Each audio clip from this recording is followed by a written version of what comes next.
Every fan remembers the moment their favorite player walked away. The final game, the tears, the farewell speech that felt too perfect. But what if those retirements weren't just emotional goodbyes? What if they were cover-ups? Why did some legends retire at the peak of their power and never explain why? What secrets were buried under health concerns and personal reasons? And how much pressure did the league really put on players to disappear before the truth got out? These aren't just stories about retirement. They're stories about power, silence, and the price of staying loyal to the Shield. Every dark secret behind famous NFL retirements starts now. The legends who left too soon. Why did some legends retire at the peak of their power? Start with Barry Sanders. He was unstoppable, best running back in football. Then one day he just quit. No warning, no goodbye tour. Fans were confused. Teammates were shocked. But here's what they didn't tell you. The real reason had nothing to do with his knees. Then talk about Calvin Johnson. Megatron, the guy who could catch anything. He walked away with millions still on the table. He said he was tired. But was that the whole truth? What he said 5 years later changed everything. And with Andrew Luck, the golden boy, retired at 29. Everyone blamed injuries. But whispers started spreading about what the Colts really did behind closed doors. And one text message almost exposed it all.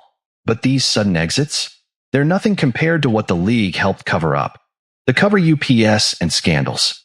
What secrets were buried under health concerns and personal reasons? Ricky Williams retired twice. The NFL said it was about marijuana, but there was something darker the league didn't want anyone to know about his mental health struggles. The medical files they had told a completely different story. Then there's Patrick Willis, all-pro linebacker, just 30 years old. He said his foot hurt, but former teammates say the real reason was much worse, and it involved threats from his own coaching staff. Vontae Davis walked off the field at halftime, middle of the game, just left. People laughed, called him a quitter. But what happened in that locker room minutes before he walked out? One reporter found out and was told to stay quiet. But nothing compares to how the league silences players who know too much. The league's power and the price of loyalty. How much pressure did the league really put on players to disappear before the truth got out? Chris Borland retired after one perfect season. He said concussions scared him. Smart choice, right? But 3 months later, he tried to speak out about what team doctors told him to hide.